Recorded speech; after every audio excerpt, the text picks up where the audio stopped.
Sidonie Fikak. Bonjour Didier Imko et bienvenue dans le cadre de cet entretien. Bonjour madame. Voilà. Didier Imko, vous avez pris l'habitude d'écrire à Monsieur le Président de la République, son Excellence Paul Biya. Déjà, j'aimerais savoir pourquoi est-ce que vous pensez vous adresser au chef de l'État de cette manière depuis un certain temps? Bon, c'est une décision que nous avons prise depuis la sortie du chef de l'État le 31 décembre. Ah oui. On s'est rendu compte que dans son adresse à la nation, il parlait des problèmes basiques, des problèmes qui auraient pu être portés par les maires, par les autorités locales, à savoir la gestion des ordures ménagères, à savoir les problèmes de délestage. Nous nous sommes dit qu'un chef de l'État, d'après la Constitution, sa mission c'est de fixer le cap. Oui. Il est au niveau stratégique, il dit je veux ceci, le gouvernement applique avec les collectivités territoriales décentralisées. Si le président de la République arrive à parler de la crise des ordures ménagères, à parler des délestages, ça veut tout simplement dire que quelque part, le gouvernement, je serai vertueux à échouer. Par conséquent, si moi, j'ai des problèmes maintenant en tant que citoyen, je vais vers lui. Oui. Et par le canal de ces lettres, est-ce que vous êtes sûr que le message, vous avez l'impression que le message peut parvenir au président de la République moi, je ne sais pas. En procédant de cette façon? C'est une bouteille que je jette à la mer. Oui. Moi, je ne sais pas. Mais je suis certain d'une chose. Même si le président de la République ne lit pas nos billets, je suis convaincu que les gens tout autour de lui lisent nos billets. Et même la qualité des personnalités qui réagissent par moment. Oui. Il y a des ministres nommés par lui qui réagissent. Oui. Donc cela va s'en dire. Moi, il y a un ministre qui m'a dit un jour quand même, au lieu d'écrire directement au chef de l'État, j'aurais pu écrire au secrétaire général de la présidence de la République. Moi, j'ai dit que je ne sais pas par comment je vais. Ou même au ministre lui-même. J'ai dit, j'écris. Parce qu'il y a un ministre en charge des questions environnementales dans ce pays. Pourquoi ne pas lui écrire à lui, monsieur le ministre? Moi, je n'écris pas au ministre parce qu'à un moment, je me rends compte qu'il est dépassé. Parce que si je choisis comme postulat ce qui motive notre stratégie de communication, c'est à partir de son discours du 31 décembre. Oui. Il a parlé comme s'il était un maire. À un moment donné, je croyais, quand je l'écoutais, j'avais l'impression que j'avais un maire en face de moi. J'ai donc dit, ok, si le maire ne m'écoute pas, le ministre ne m'écoute pas, et que c'est le président de la République qui vient parler d'enlèvement des ordures ménagères, alors je m'adresse à lui. Oui.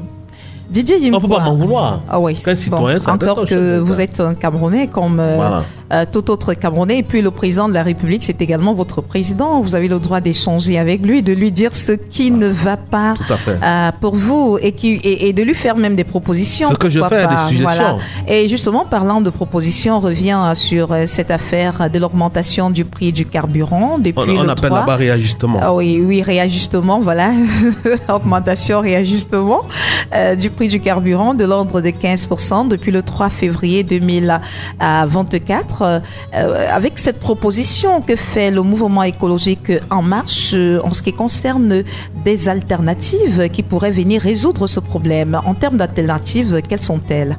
Bon, nous partons d'un postulat fort simple. Oui. Celui du principe de la dualité de la vie. C'est-à-dire l'eau, le feu et l'eau, le jour, les ténèbres, la nuit, les ténèbres, le jour, etc. etc. Oui. Nous sommes dit que une déclaration, une décision comme celle-là, on peut faire ce qu'on peut faire, mais je ne suis pas sûr que le gouvernement camerounais peut faire. Ça, c'est acté. Oui. Et bon, il faut savoir faire mauvaise fortune, bon cœur, je crois que c'est ce qu'on dit. Contre mauvaise fortune. Contre mauvaise fortune, mon cœur. Merci, monsieur le rhétoricien. Qu'est-ce qu'on fait donc? Je me rends compte donc que je vais revenir, ça devient redondant, mais c'est important.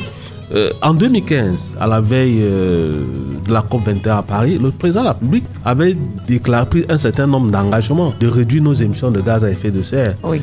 Et pour le faire, il y a des activités qui sont sources d'émissions de gaz à effet de serre. Parmi ces activités, il y a par exemple le transport. Oui. On est là dans le champ du transport. Il dit, bon voilà, puisque l'augmentation du prix du carburant à la pompe va impacter le transport, qui va impacter sur d'autres activités. Tout à fait. Et puis, je parle aussi du fait qu'il y a une université américaine, c'est l'université de Pennsylvanie, qui a fait des enquêtes sur les villes les plus chères en Afrique centrale, en Afrique tout court. Et Douala fait partie des villes les plus onéreuses. Chaque famille, chaque ménage dépense mensuellement 45% de son budget sur le transport. Donc, il y a un problème de mobilité urbaine, il y a un problème de circulation. Maintenant, on vient encore ajouter une deuxième contrainte, la pression. J'ai dit, bon, face à une telle situation, qu'est-ce qu'il faut faire avec une décision comme celle-là? Donc, ça peut être une opportunité d'accélérer notre transition écologique, parmi lesquelles il faut promouvoir ce qu'on appelle des projets bas carbone. Et le transport urbain de masse est un projet bas carbone. Il se trouve qu'à Douala, par exemple, il y a le projet BRT, le bus rapide transit. C'est un très grand projet. Le maire de la ville de Douala l'a annoncé en pompe. Il nous a dit que 261 milliards de francs CFA étaient déjà mobilisés pour construire les deux grandes lignes. C'est-à-dire la première ligne va de chaîne direction de Douane, marché Bopi, feu rouge Ndokoti PK14. La deuxième ligne va de Carrefour Ndokoti, marché Madagascar, avenue Nelson Mandela, avec bifurcation à Yassa. Parce que ça, c'est des zones, des grands pics d'embouteillage. Donc, je me suis dit, bon, si une telle décision prise par le gouvernement qui doit affecter, qu'on le veuille ou pas, la vie des Camerounais et qu'on dépense exagérément dans le transport, voilà une opportunité d'accélérer la mise en œuvre ou bien la réalisation de ce projet qui, qu'on le veuille ou non, va réduire quand même les dépenses sur les dépenses surtout sur le transport, parce que les émissions on les ressent pas facilement. Mais si du jour au lendemain, Fifi, un tel transport peut t'amener à réduire ton budget, ce sera quand même quelque chose de bien. Et puis j'ai dit dans le billet que 5% de valorisation, de revalorisation du budget, du salaire des fonctionnaires, c'est pas du menu fretin, mais il y a 300 000 fonctionnaires au Cameroun. Nous sommes 30 millions. Donc l'impact est presque insignifiant. Même si c'est pas du menu fretin. Donc il faut toucher une activité qui peut avoir l'impact sur le bien-être collectif. Et effectivement, puisqu'il y a un projet qui est déjà là, qui est déjà maturé, qu'est-ce qu'il faut donc pour le mettre en œuvre? Et c'est pour ça que j'appelle le chef de l'État et dit que bon voilà, votre maire de la ville de Douala nous a dit qu'on avait déjà mobilisé 261 milliards de francs. Et effectivement, avec la caution du gouvernement, c'est la Banque mondiale qui finance ce projet.